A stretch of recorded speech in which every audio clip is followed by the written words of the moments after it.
Welcome back, guys. Appreciate you guys for checking back in with me and checking this video out. This is part 8 of Real Estate Language 101.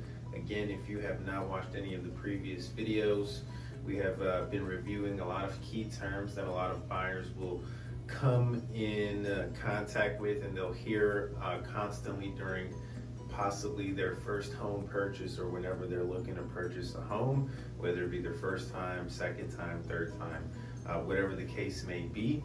But if you have not checked them out, again, please go back, watch these other videos so that way this video can make a bit more sense and you're not trying to figure things out. But if there's any questions, feel free to comment below, message me personally, or send me a private text message. That is totally fine as well. But if you learned something new today, feel free to like this video, share it with your friends, and of course subscribe to my YouTube channel. Other than that, you guys can also follow me at Nelson's Homes. So let's get started here today. So we have a few key terms for this video. We only have 4 terms for today, but they're pretty extensive in terms of what they mean. So let's go ahead and dive in.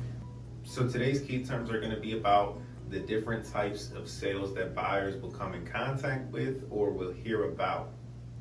So the first sale that we're going to review here today is a standard sale.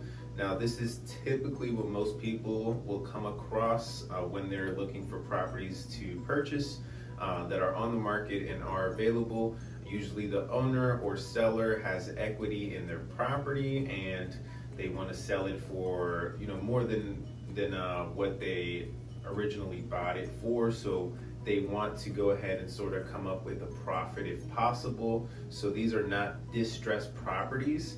Again, the seller is involved in this transaction, so the homeowner is typically cooperative in this transaction, meaning that they'll allow you to tour the property, they'll allow you to inspect the property. They'll also provide disclosures that are required for sellers to provide, whether it be county disclosures, specific property disclosures, whether it may be on a well or septic, things like that, of course. And they may be willing to negotiate on certain things such as price, repairs, credit, things like that. So only thing is that these properties are usually the most expensive out of the list that I'm about to review here today of different sales. But of course, they're also usually some of the most well kept and well maintained. So you sort of are paying for what you see and what the property is valued at. So of course, making sure that you're working with a realtor who can make sure that before you prepare an offer and write an offer that you're making the best offer on that property based on fair market value. But that is a standard sale. Now the time frame for these sales are usually anywhere from 30 days or less, or it could take a little bit longer depending on the buyer's type of loan and of course their bank that they're using to get this home mortgage.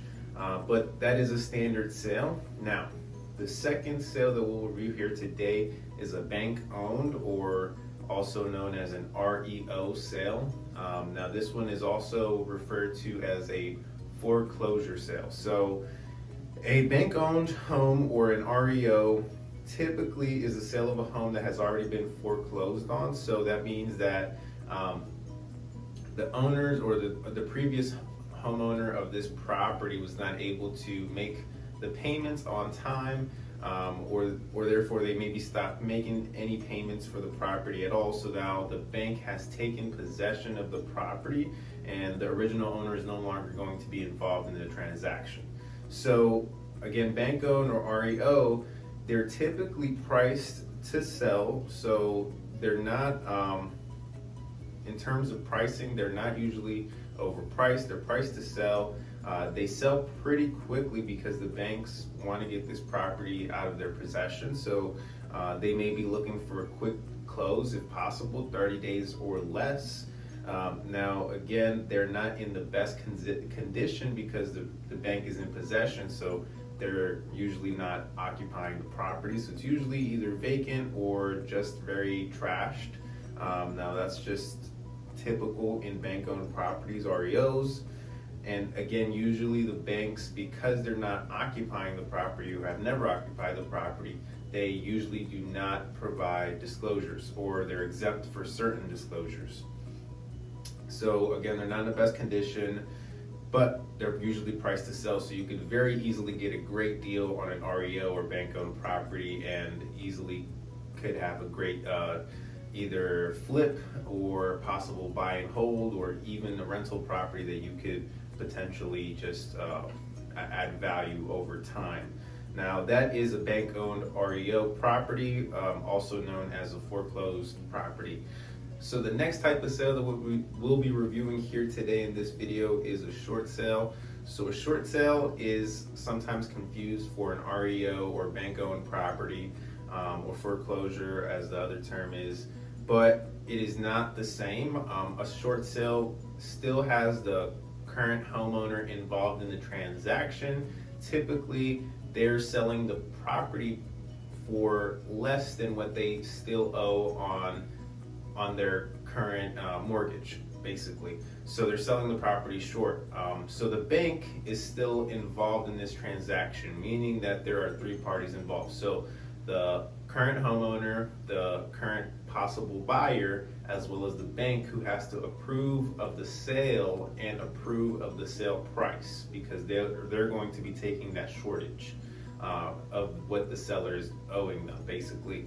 So again, this is not a REO and this is not a foreclosed property, but a short sale could be a foreclosed property. So the homeowner's goal is to usually sell this property before they get foreclosed on, therefore not having such a negative effect on their credit, and maybe possibly being able to still purchase in the future in less than a couple of years. So that is what a short sale is usually used for with homeowners. They want to try to sell the property before they get foreclosed on, so they don't have that huge negative effect on their credit.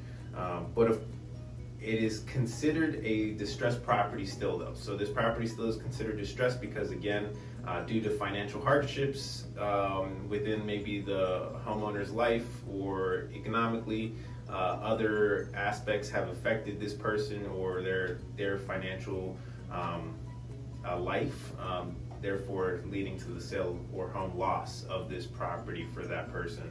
So it is still considered a distressed property, and three parties are involved: the bank, the seller, and the buyer. And the bank has to approve of this.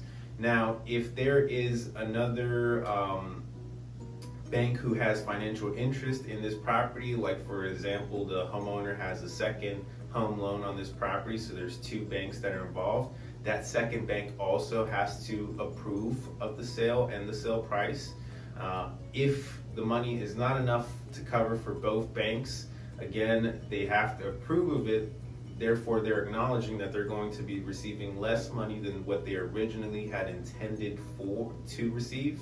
So because they have to approve of these prices and these time frames and who the buyers are and the type of loans that they're doing, it takes a while for them to respond. So therefore, this sale is not the most ideal and usually is the longest sale out of all the sales available.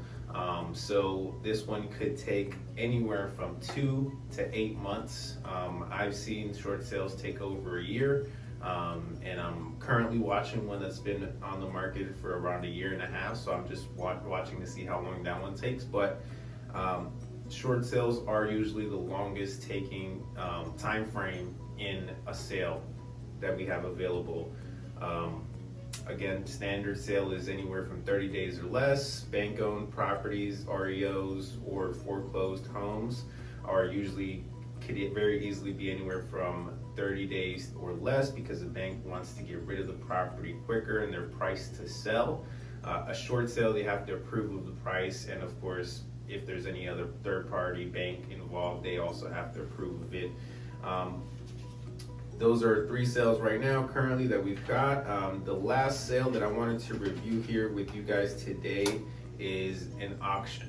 So what is an auction? An auction property is an already usually foreclosed home that has been listed online and on the market to go ahead and auction off. So usually these auctions are online. Again, it is foreclosed, meaning the bank has possession of it, so they usually are exempt from a lot of disclosures. Properties usually selling as is, meaning that it's not typically in the best condition. So that may be a problem for a lot of people, but of course, because it is an auction, you could still possibly get a deal on it. Only thing is that because it is an auction, the way that it is marketed, the list price is usually the opening bid price. So that price is not the price that the property is most typically going to sell at. That's just the starting point. So for a lot of people, they think that they could get a very great property for a very good price, and the reality is that that's the starting point. And usually most of the bidders don't enter the actual bid themselves until the very, very last minute. So on possibly the last day, on the last couple hours of the bid remaining on that specific property is when you'll see most of the action take place.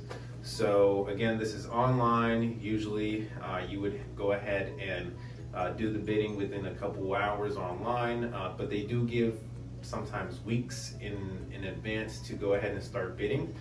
But most of the action again takes place within the last couple hours. That's when you'll see most of the actual rise of the price go up, and you have to have usually a credit card available for this. So you have to make your buyers aware that if they are going to be involved in an auction bid, that there's going to be other bidders involved. So this could very, very easily be a very fast paced environment. So if they're not comfortable making quick decisions or heavy decisions in a matter of minutes or seconds, then this may not be the ideal thing for them. Usually investors are involved in auctions and very savvy buyers, so they already know what an auction entails and they've been through auction sales before.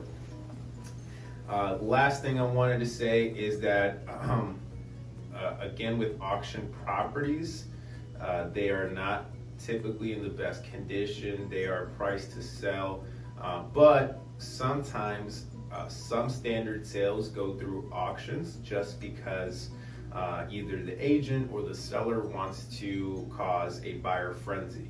So there may not actually be a bank who has foreclosed on the property, but more so maybe just the seller or homeowner wants to get rid of the property pretty quickly and wants to go ahead and start an opening bid at a low price, so that way they can have or create a very high buyer frenzy for that property. So that is usually how an auction property goes. The time frame for auction properties is just like a standard sale or an REO. Could very easily be 30 days or less, and that's usually what they're looking for, is 30 days or less.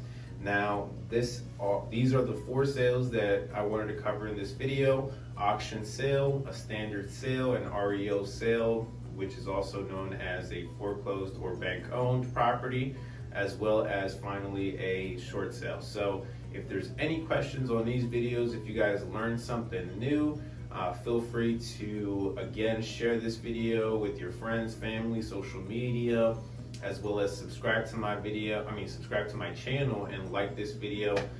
Thank you guys again for watching. This is part 8 of Real Estate Language 101. Next video will be part 9, and we'll probably end this series off at part 10. So feel free to comment any new terms that you guys want to hear out. All right, appreciate it. Thank you guys.